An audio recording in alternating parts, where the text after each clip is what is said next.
इन्टरनेटको प्रयोग मार्फत गरिने चरित्र हत्या, हिंसा फैलाउने कार्य, यौनजन्य हिंसा, अर्काको पहिचान अनाधिकृत रूपमा प्रयोग, क्रेडिट कार्ड तथा अकाउन्ट आदिको चोरी गरी गरिने बैंकिङ कसुर, अर्काको कम्प्युटर, विद्युतीय उपकरण तथा नेटवर्कमा पुर्याउने क्षति लगायत अवैधानिक कार्यलाई साइबर क्राइम मानिन्छ।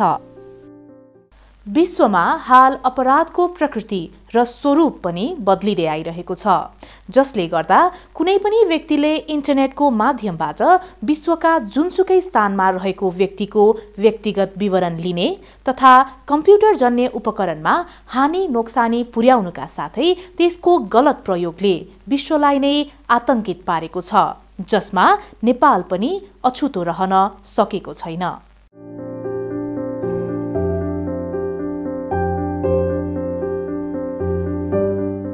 सूचना तथा सञ्चार प्रविधिमा आम नागरिकहरूको व्यापक प्रयोगसँगै दुरुपयोग पनि बढ्दै गइरहेको छ।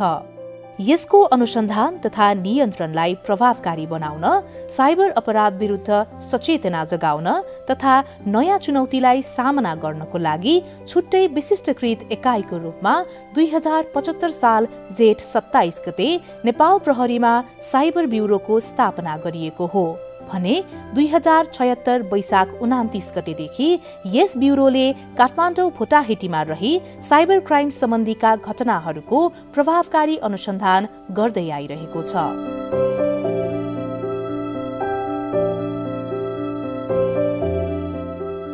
आइटी रिलेटेड फाइनान्सियल अपराधमा एउटा चाहिँ लटरी पर्यो भनेर कतिपय अवस्थामा झुक्क्याएर अनि चाहिँ लटरी परेको एडमिनिस्ट्रेटिभ चार्जहरू भन्ने त्यो चार्ज बापतको रकमहरू चाहिँ यति यति चाहिन्छ भनेर टाइम एन्ड अगेन लाखौँ रुपियाँ चाहिँ यहाँबाट दुरुपयोग भएको अथवा पठाइदिएको देखिन्छ। अर्को विभिन्न ब्याङ्कहरूमा खाता खोल्न लाएर प्रलोभनमा पारेर त्यो खाताको एटिएम कार्डहरू पनि विदेशमा पठाइदिनु पनि देखिया छ। पीडितहरूले कतिजनाले पठाइदिनु भएको देखिन्छ। भनेपछि आफ्नो ब्याङ्किङ कारोबारका एटिएमहरू त आफूसँग राख्ने हो, विदेशमा पठाइदिएपछि त झन् हामीले त्यो प्रशय दिए जस्तो भयो अपराधमा चाहिँ त्यो भयो। अर्को चाहिँ विभिन्न सामाजिक सञ्जालहरूमा बाट आएका लिङ्कहरूलाई हामीले क्लिक गर्छौँ त्यो विभिन्न प्रलोभनमा, जस्तै अब नेपाली केटी भने अहिले प्रचलनमा देखिन्छ। त्यसपछि अब यो फिफा वर्ल्ड कपको बेलामा विभिन्न खेलाडीहरूको अथवा विभिन्न इभेन्टहरू सम्बन्धमा यसमा क्लिक गर्नुहोस् भनेर गर्न लाएर त्यसबाट पनि हाम्रा डिभाइसेसहरू जस्तै मोबाइल भयो, कम्प्युटर भयो कम्प्रोमाइज गरेको देखिन्छ। र कम्प्रोमाइज गरिसकेपछि त्यसबाट चाहिँ अनि भएका ब्याङ्किङ जुन सम्बन्धी क्रेडेन्सियलहरू हुन्छ त्यसको दुरुपयोग गरेर एउटा अकाउन्टबाट अर्को अकाउन्टमा डेटा ट्रान्सफर मनी नै ट्रान्सफर गरेको देखिन्छ। यस्ता किसिमका प्रवृत्तिहरू चाहिँ अहिले देखिया छ।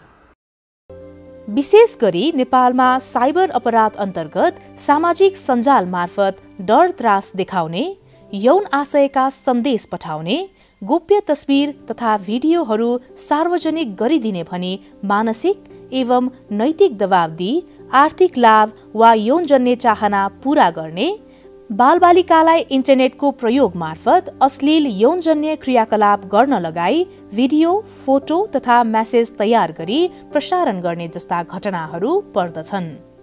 हाल साइबर क्राइमको स्वरूपमा समेत परिवर्तन हुँदै आइरहेको छ। विभिन्न चिट्ठा, उपहार तथा भर्चुअल लभमा परि मानिसहरूले आफ्नो पासवर्ड साटासाट गर्ने तथा ओटिपी सेयर गर्नाले शिक्षित वर्गहरू समेत यसको शिकार बन्न पुगेका छन्। कुनै अपराधीले त कतिपयलाई प्रलोभनमा पारी बैंक खाता खोल्न लगाई एटिएम कार्ड नै पार्सल गरी पठाउने गरेको हुँदा विभिन्न खाताहरू ह्याक गरी चोरी गरेका रकमहरू उक्त खाता मार्फत अपराधीले सजिलैसँग आफ्नो स्वामित्वमा लिने गरेको घटना बढ्न थालेको छ। हामी कति विश्वास गर्छौँ भने कसैले म फलाना ब्याङ्कबाट बोलेको, तपाईँको अकाउन्टमा केही प्रब्लम छ, म सल्भ गरिदिन्छु भनेर भनेको भरमा पनि विश्वास गर्छौँ। अनि ए हो भनेर उसले चाहिँ त्यो तपाईँकोमा पिन आइरहेछ हेर्नुहोस् त, त्यो मलाई दिनुहोस् अनि समाधान हुन्छ भने पनि पत्याउँछौँ क्या हामी। त्यही भएर कसैले त्यसरी या त सामाजिक सञ्जालबाट भनौँ न, वाट्सएप, भाइबर, फेसबुक मेसेन्जर लगायतका चिजहरूबाट कल गरेर ती चिजहरू माग्छ भने त्यसलाई विश्वास नगर्नुहोस्। कुनै पेज सामाजिक सञ्जालमा आएको ब्याङ्कहरूको पनि धेरै त्यस्ता केस पनि छन्। ती ब्याङ्कका पेजहरू पनि सक्कली हुन् या नक्कली हुन् त्यो चाहिँ भेरिफाई गरेर मात्रै अनि बल्ल त्यहाँ इन्ट्री गर्नु पर्यो, लगइन गर्नु पर्यो। कतिपय त्यस्तो व्यक्तिहरू आउनुभएको छ जसले सक्कली ब्याङ्कको पेज होला भनेर त्यहाँ सोधपुछ गर्नुहुन्छ अनि त्यो चाहिँ नक्कली हुन्छ र त्यसका माध्यमबाट पनि ठगिएर चाहिँ आफ्नो सूचना दिनुहुन्छ अनि त्यो सूचनाले चाहिँ उहाँको खातामा उसले अप्रोच गरेर ठगिएर हामीसँग आउनु भएको छ। भनेपछि अलिकति सामाजिक सञ्जाल चलाउँदाखेरि सावधानी अपनाउनुपर्छ, भेरिफाई गर्नुपर्छ। त्यसो गर्यो भने चाहिँ जोगिन सकिन्छ। पासवर्ड चोरीबाट सुरु हुने क्राइम हाल सामाजिक सञ्जाल मार्फत ठगी गर्ने घटनामा रूपान्तरण हुँदै गइरहेकोले नेपालमा समेत यसको विकराल रूप देखा पर्न थालेको छ। त्यसैले अबको पालोमा यसै विषयमा आधारित रहेको जनचेतनामूलक श्रव्य दृश्य सामग्री प्रस्तुत गर्दछौं।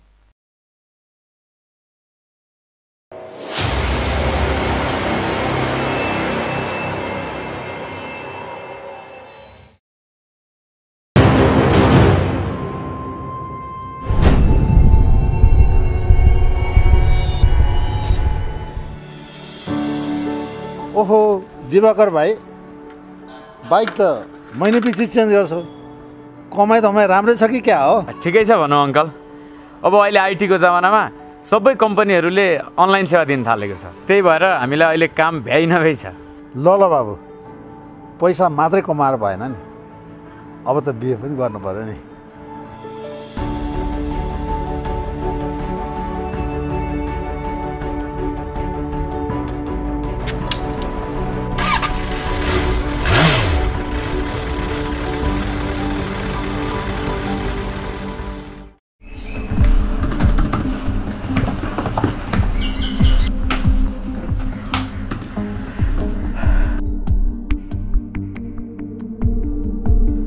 सर, त्यो दिनेश भन्ने मान्छेको पासवर्ड पत्ता लाग्यो। वाउ, राम्रो। त्यो आइडीको फोन नम्बर, पासवर्ड र सबै डेटाहरू चेन्ज गर।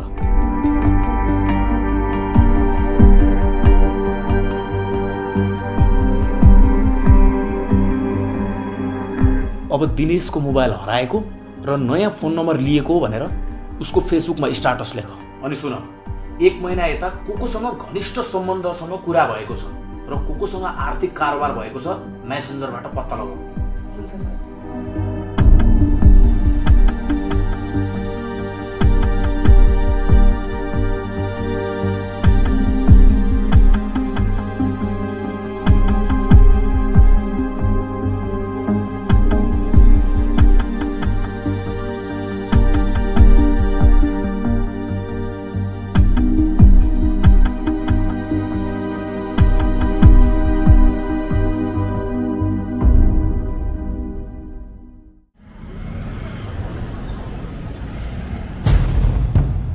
सुन आशा, फेसबुकमा एउटा स्टाटस हाल, म बिरामी भएर हस्पिटल भर्ना भएको छु भनेर।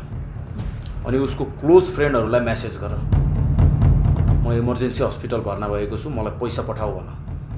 ई सेवा आइडी चाहिँ हाम्रो phone number पठाऊ।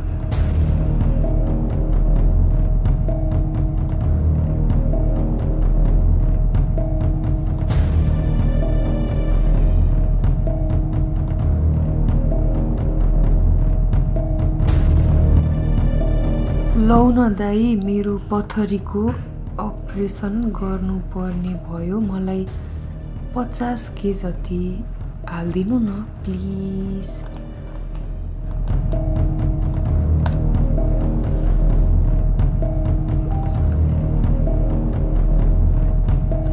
Thank you.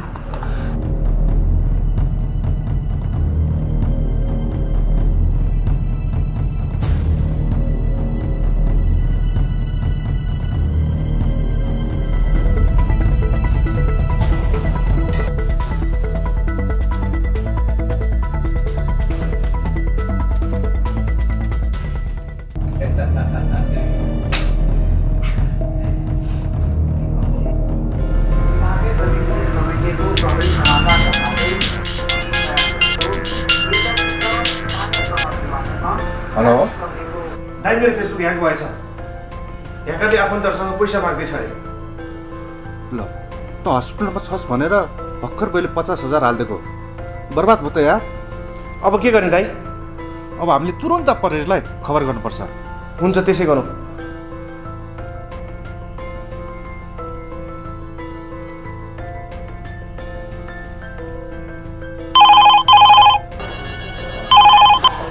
Jay Nepal police control हजुर।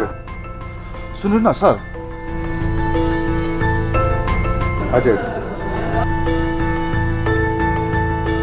हस् हुन्छ, म तुरुन्त साइबर ब्युरोलाई खबर गरिदिन्छु। हस् नमस्कार।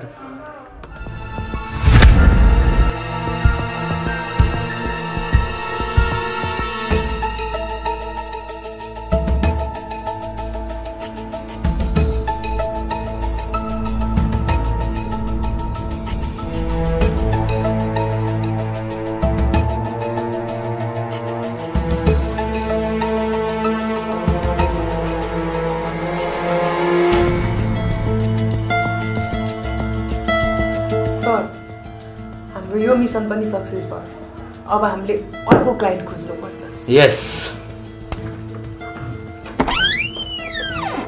क्लाइन्ट खोज्नै पर्दैन तपाईहरूले, हामी आफै आइसक्यौँ। तपाईहरू विरुद्ध अदालतबाट पक्राउ पर्ची जारी भइसकेको छ। हवलदार साहब, उहाँहरूलाई नियन्त्रणमा लिनुहोस्। तपाईँ हामीसँगै हेर्नुहोस्। साइबर मार्फत हुने विभिन्न किसिमका ठगीबाट आफू बचौं र कुनै पनि शंकास्पद गतिविधि फेला परेमा साइबर ब्युरोको मोबाइल नम्बर 9851286770 र 9851286771 वा नेपाल प्रहरीको हटलाइन नम्बर 100 मा तुरुन्त खबर गरौं। जय नेपाल। प्रहरी हामी प्रहरी, प्रहरी हामी प्रहरी, प्रहरी हामी प्रहरी, प्रहरी हामी प्रहरी, प्रहरीलाई खबर गरौँ, प्रहरीलाई खबर गरौँ, हर घडी आउँछ प्रहरी, सेवा गर्न आउँछ प्रहरी, हर घडी आउँछ प्रहरी, सेवा गर्न आउँछ प्रहरी।